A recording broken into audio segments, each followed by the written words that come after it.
And now we will do macro charge. Macro just meaning large.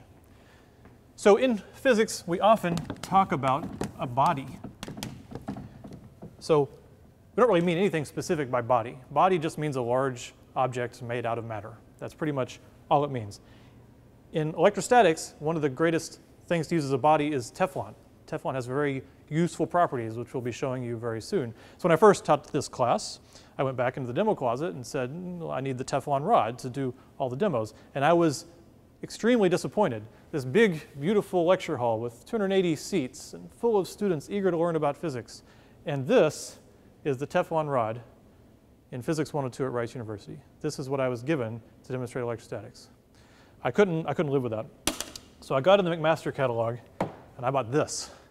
This is a Teflon rod. You can really do demos with this. You can really go to town and explain some physics with this Teflon rod. So we will be using this Teflon rod quite a bit in our demonstrations and in our explanations of physics.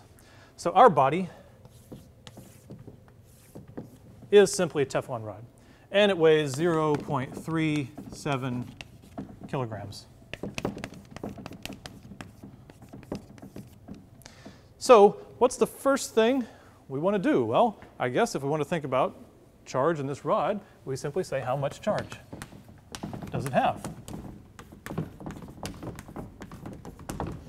And you can actually figure that out from what you already know from the micro scale of charge.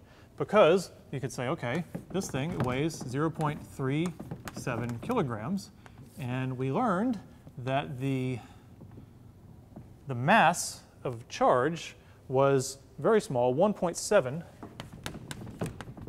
times 10 to the minus 27 kilograms per nucleon, where a nucleon is either a proton or a neutron. Just if you're talking about one or the other, you call it a nucleon, things that live in the nucleus. So we have our big mass divided by the mass of an individual nucleon, and you put those together and you get 2.2 times 10 to the 26 nucleons. So you actually don't need to know the chemistry of this thing or even what atoms are in it. If we know that it weighs 0.37 kilograms, we know that that mass is almost all in the protons and neutrons. The electrons don't weigh much. Then we can actually estimate the number of nucleons in this thing. Now, another thing we need to know about atoms is that there's usually roughly equal numbers of protons and neutrons in the nucleus. It's almost never exactly equal, but it's usually very close. With lithium, it was 3 and 4, and it's usually closer than that. So if that's true, then we know that roughly half of the nucleons are protons. So we know we have 1.1 times 10 to the 26 protons. Okay? And if that's true, now we can figure out the charge because each one has a charge of 1.6 times 10 to the minus 19 coulombs per proton. Okay? So if you multiply those two, you end up with 18 times 10 to the 6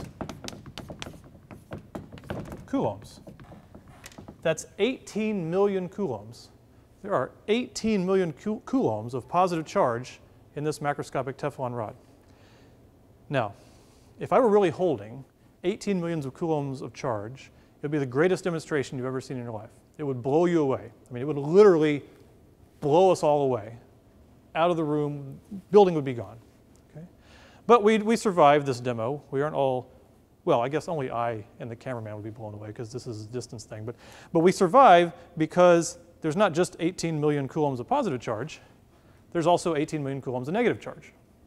This is the difference between microscopic and macroscopic. So in addition to all the protons, there's electrons, and they're so mixed together, so tightly, that we don't see the charge in the macroscopic world.